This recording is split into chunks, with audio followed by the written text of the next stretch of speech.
لیکن مظلوموں کا دارالسلطنت کا نام حیدرآباد ہے. اس لیے کہ جب بھی کہیں کسی کی عزت ٹوٹے، کسی کی آبرو چھینے، کسی نوجوان کا بے ایمانہ قتل ہو یا کسی کی دکان لوٹے، وہ مظلوم اگر دیکھتا ہے تو دلی کی طرف نہیں دیکھتا، وہ مظلوم اگر دیکھتا ہے تو حیدرآباد کی طرف دیکھتا ہے کہ میری حمایت میں انصاف کی آواز کہاں سے اٹھتی ہے. میرے بھائیوں، وہ مقام آپ کو ملا ہے. اس مقام کی قدر و منزلت کا سبق میں آپ کو نہیں پڑھا سکتا، لیکن کچھ اندیشے ہیں جس سے میں باخبر کرنا ضروری سمجھتا ہوں. چور چراغ کا دشمن ہوتا ہے. ایک بستی میں چراغ جلے تو دوسری بستی کا رخ کر لیتا ہے، لیکن جب چراغ بستی بستی جلنے لگے تو پھر چور بستیوں کا نہیں بلکہ چراغ جلانے والوں کا دشمن ہو جاتا ہے. ایک زمانہ تھا کہ صرف حیدرآباد میں چراغ روشن تھا تو ان کو پریشانی نہیں تھی، لیکن یہ چراغ تو اب مہاراشٹر میں بھی روشن ہو گیا. اس چراغ کی روشنی یو پی بھی پہنچنے لگی. بنگال کے اندھیرے کو بھی انتظار ہے، اور بہار میں تو اس علاقے میں جہاں گھٹا ٹوپ اندھیرا تھا، جہاں تاریکی کا ڈیرا تھا، وہاں یہ چراغ ایسا روشن ہوا ہے کہ سیمانچل نے پورے بہار کو روشنی بخش دی ہے. ان لوگوں کو بڑی پریشانی ہو گئی ہے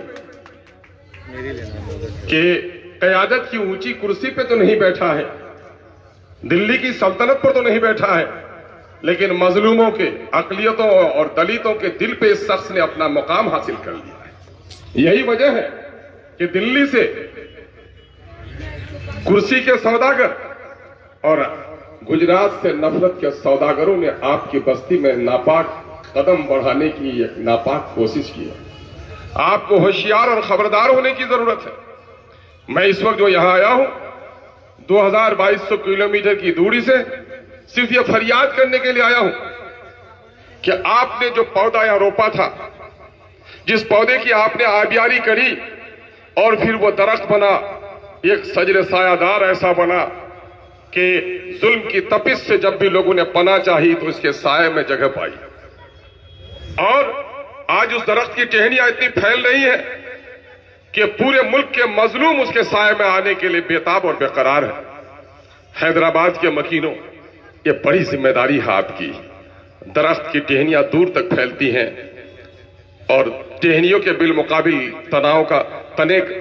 تن کا گھیرا کم ہوتا ہے، لیکن اس کی جڑیں نیچے پھیلی ہوئی رہتی ہیں. اور درخت جس زمین پہ کھڑا رہتا ہے، وہ زمین اگر مضبوط ہو، اس کے جڑوں کی اگر آبیاری کی جائے تو وہ درخت آندھیوں کا مقابلہ کرنے میں کامیاب رہتا ہے. اس وقت ایک تیز آندھی جو نفرت کی، ظلم کی، عداوت کی پھیلائی جا رہی ہے، یہ آپ کے لیے آزمائش اور امتحان کا وقت ہے. اپنے عیدگاہوں کو رونق بخشنا چاہتے ہیں، اپنے مسجدوں کو آباد رکھنا چاہتے ہیں، اپنے نسلوں کے سینوں میں دین کی امانت کو محفوظ رکھنا چاہتے ہیں، اپنی زبان اور لسان کو، اپنی تہذیب اور ثقافت کی پہچان باقی رکھنا چاہتے ہیں، تو اس وقت عیدگاہوں کو جس طرح آباد کرتے ہیں، سیاسی جلسوں کو بھی آباد کرنا پڑے گا. یہاں اپنی موجودگی دکھانی پڑے گی. چونکہ ایک بڑے عالم نے کہا ہے، اللہ غریق رحمت کرے، حضرت مولانا ابو الحسن علی ندوی رحمت اللہ علیہ کو، کہ تمہارا بچہ 5 وقتہ نہیں تہجد گزار ہو جائے، تمہاری بستیوں میں اگر سیاسی شعور بیدار نہ ہوا تو تمہارے 5 وقتے پر بھی پابندی لگ جائے گی. آج ملک کے دوسرے حصوں میں زبان چھینی جا رہی ہے، ثقافت پامال کی جا رہی ہے، نوجوانوں کو اپنی تہذیب سے دور کیا جا رہا ہے، ہمارے مقدس مقامات کی پامالی ہو رہی ہے، ہمارے بزرگوں کے سینوں پر مکانات تعمیر کرائے جا رہے ہیں. یہ ضرورت اس بات کی ہے، جس کو اللہ نے مال دیا ہے اس پر زکوٰۃ واجب ہے. اے حیدرآباد کے لوگوں، اللہ نے آپ کو قیادت کی طاقت دی ہے، مظلوموں کی قیادت کرنا آپ پر واجب ہے. آپ اس فریضے کو نبھا رہے ہیں اور مضبوطی سے نبھائیے. میں اس وقت صرف مظلوم بستی سے آپ سے گزارش کرنے کے لیے آیا ہوں کہ آپ نے ملت کے زندہ ہونے کا ثبوت دیا ہے. پیارے آقا صلی اللہ علیہ وسلم کا وہ فرمان، مبارک فرمان کہ پوری امت ایک جسم واحد کی طرح ہے، کسی بھی عضو کو تکلیف پہنچے تو پورا جسم متاثر ہو جاتا ہے. لیکن آپ دیکھیں گے بستیاں جلتی ہیں اور پڑوسی کے آنکھوں میں پانی نہیں آتا، آبرو لٹتی ہے بیٹیوں کی، بڑے بڑے ذمہ داروں کی پیشانی پہ بل نہیں آتا.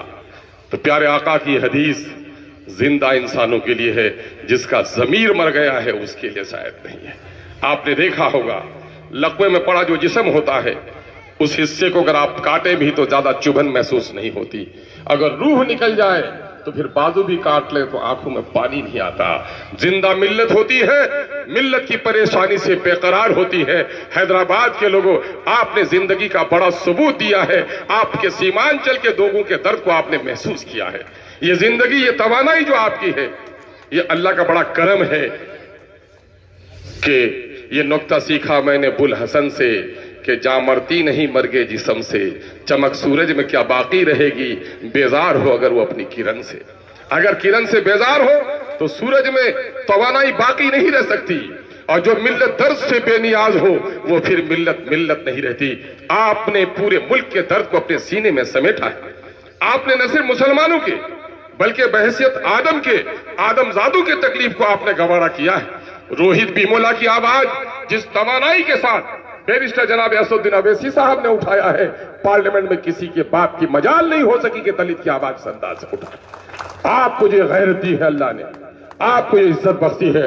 حیدرآباد کے لوگوں، آپ بڑے سخی ہو، آپ بڑے وسیع القلب ہو، اللہ نے آپ کو سیاسی بصیرت دی ہے، اور میں فخر کے ساتھ کہتا ہوں کہ وطن عزیز کے مختلف مقامات پر جانا ہوا، لیکن اپنی تہذیب، اپنی ثقافت پوری رعنائیوں کے ساتھ کہیں اگر جلوہ گر ہے تو اس شہر کا نام حیدرآباد ہے۔ اللہ نے بڑا مقام آپ کو بخشا ہے، اور اس وقت یہ ذمہ داری بحسن خوبی انجام دے رہے ہیں۔ آپ کا ایک بھی ووٹ ضائع نہ ہو۔ جب یہ خبریں سنی جاتی ہیں کہ صاحب 60% اور 55% ووٹ گرے تو دل پاڑا پارا ہو جاتا ہے۔ نفرت کے سوداگروں کو دیکھو، بیرون ملک سے آ کر اپنے ووٹ کو ڈالنے کی کوشش کرتا ہے، وہ نوافل نماز نوافل نہیں ہوگی قبول اگر کوئی آدمی ووٹ کو چھوڑ کر مسجد کے کونے میں نوافل پڑھتا۔ شاید یہ کہنے میں گستاخی کروں، اگر جن لوگوں کا یقین یہ ووٹ میں حصہ لینے کا ہے، کچھ لوگ ہیں جو ووٹ میں حصہ نہیں لیتے، میں ان کے لیے نہیں کہہ سکتا، لیکن اس جمہوری ملک میں باطل اور ناانصاف لوگوں کو روکنے کے لیے یہ ووٹ نہیں ہے، یہ تلوار ہے۔ اس تلوار کا استعمال کرنا اور صالح ہاتھوں میں قیادت دینا یہ آپ کی ذمہ داری ہے، ورنہ نہیں تو تاریخ کی نظروں نے وہ دور بھی دیکھے ہیں، لمحوں نے خطا کی ہے، صدیوں نے سزا پائی۔ اٹھیے، اس وقت نہ صرف اپنے شہر کے کارپوریشن کا الیکشن، نلیوں کا اور گلیوں کا الیکشن ہوتا ہے، صفائی اور روشنی کا الیکشن ہوتا ہے، لیکن آپ دیکھ رہے ہیں دوسرے شہروں میں یہ الیکشن ہوتا۔ دلی کو کوئی بے چینی، کوئی اضطراب نہیں، لیکن آج آپ کے اس جنگ کو لڑنے کے لیے 56 انچ کے سینے والے بھی آ کر ایڑیاں رگڑ رہے ہیں۔ یہ آپ کی طاقت کا مظاہرہ ہے اور ان کی کمزوری کی دلیل ہے۔ آپ اپنی اس عظمت کو سمجھیے۔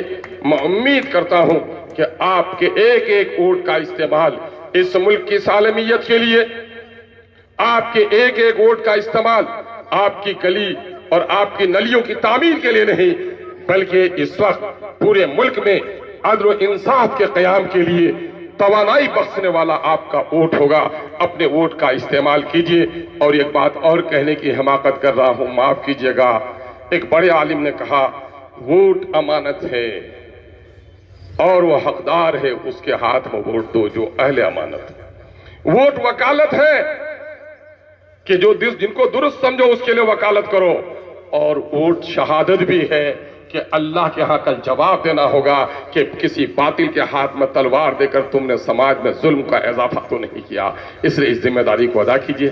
ہمیں امید ہی نہیں، پختہ اعتماد ہے کہ میری تمناؤں اور میرے خیالات سے بھی بہت اونچے ہیں آپ، اور آپ کا ایک ایک ووٹ نہ صرف آپ کی گلیوں اور نلیوں کے لیے بلکہ اس ملک کے آئین کی حفاظت کے لیے، گنگا جمنی تہذیب کی بقا کے لیے، آئین جمہور کو مستحکم کرنے کے لیے، بابا بھیم راؤ امبیڈکر کے دستور کے تحفظ کے لیے آپ اپنا ایک ایک ووٹ ڈالیں گے اور وطن عزیز کے مظلوموں کی وکالت کرنے والی طاقت کو اور توانائی بخشیں گے۔ شہر حیدرآباد زندہ باد، حیدرآباد کے مکینوں زندہ باد۔